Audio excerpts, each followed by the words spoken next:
جی बिस्मिल्लाहिर्रहमानिर्रहीम अस्सलाम वालेकुम। इमरान खान साहब को अभी पाबंद सलासल हुए तकरीबन 2 साल होने के बाद आए हैं और अभी तक उनकी रिहाई का कोई बंदोबस्त नहीं हो सका। उनके ऊपर नए से नए मुकदमात बनाए जा रहे हैं और कोई ना कोई बहाना ढूंढा जाता है कि वो जेल से ना निकल सकें।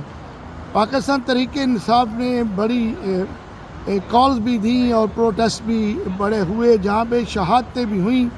ओवरसीज में रहते हुए हम लोगों ने ना सिर्फ यूके के अंदर, यूरोप के अंदर, कनाडा के अंदर और अमेरिका के अंदर बहुत से प्रोटेस्ट हुए और हम तमाम लोगों ने जो पीटीआई के कारकुन हैं ह्यूमन राइट्स वायलेशन के ऊपर भरपूर आवाज़ बुलंद की और करते रहेंगे और अभी भी कर रहे हैं। हमने यूरोपियन पार्लियामेंट में एप्लीकेशन भी दी ह्यूमन राइट्स पर और यूके की पार्लियामेंट को ब्रीफिंग भी दी गई, लेकिन ये सिलसिला चल रहा है और अमेरिका के अंदर भी खान साहब की रिहाई के लिए भरपूर कोशिशें की जा रही हैं ताकि पाकिस्तान के अंदर जो नाजायज़ मुकदमात उन पर, वो साबका वज़ीर आज़म हैं और पाकिस्तान की सबसे बड़ी जमात के वो लीडर हैं और मुस्लिम उम्मा के भी सबसे बड़े लीडर हैं और उनको जेल के अंदर रख कर अपना कोई जो इनका हिडन एजेंडा है वो पूरा करने के लिए उनको बाहर नहीं निकाल रहे। पाकिस्तान के अंदर इस वक्त जो ज़रूरत इस चीज़ की है, अब गर्मी भी शुरू हो गई है और पाकिस्तान में मेरी पीटीआई की क़यादत जो है, जुनैद अकबर भाई, हालिया हमज़ा बहन और हलीम आदल शेख, दाऊद साहब इन बलोचिस्तान, तमाम लोगों को एक भरपूर कॉल देनी चाहिए और तमाम जो पीटीआई के एमएनए एमपी हैं इनको सर जोड़कर एक सीरियस किस्म की डिबेट शुरू करनी चाहिए कि हमने कैसे तरीक शुरू करनी है, मोमेंटम कैसे बनाना है और ख़ान को बाहर कैसे लाना है। असल मकसद है ख़ान को और तमाम असीरान जो है पीटीआई के, उनको रिहा किया जाए, क्योंकि पाकिस्तान के अंदर 8 फरवरी के बाद आपने देखा कि पाकिस्तान तहरीक इंसाफ के लोगों ने बढ़ चढ़ कर भरपूर तरीके से वोटिंग में हिस्सा लिया और ये साबित किया कि इमरान खान सबसे बड़ा लीडर है पाकिस्तान के, लेकिन वो अभी तक पाबंद सलासल है।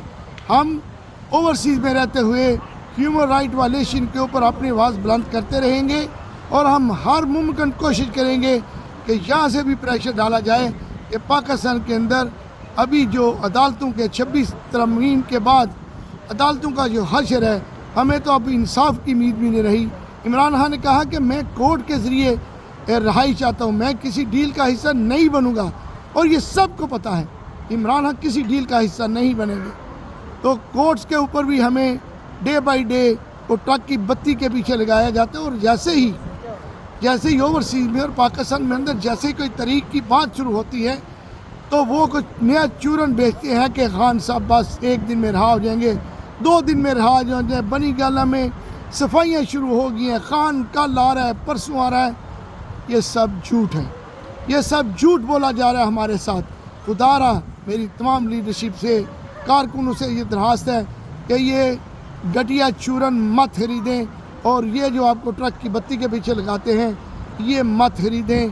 आपको एक सीरियस कॉल देनी चाहिए। ओवरसीज़ पाकिस्तानी आपके साथ खड़े हैं इंशाअल्लाह ताला। हम खान को कभी भी मायूस नहीं करेंगे, ना ही हम पाकिस्तानी कौम को मायूस करेंगे। मेरी दोबारा पाकिस्तान में पीटीआई की जितनी लीडरशिप है, जितने एमएनए एमपी हैं, मेरी दरख्वास्त है उनके तो कोई सीरियस मीटिंग आप करें और इमरान खान की रिहाई के लिए कोई लाया अमल तय करें, कोई आप कदम उठाएं अमली तौर पर और एक बड़े प्रोटेस्ट की कॉल दें। ये रोज़ हमारे लोगों को शहीद नहीं कर सकेंगे। ये जुल्म है, ज़्यादती है जो बार बार ये कर रहे हैं और बार बार हमें ट्रक की बत्ती के पीछे लगाया जाता है।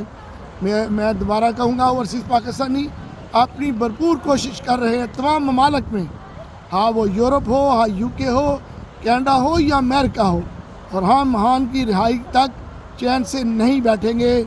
इमरान खान को जल्द रहा किया जाए। पाकिस्तान जिंदाबाद, इमरान खान जिंदाबाद।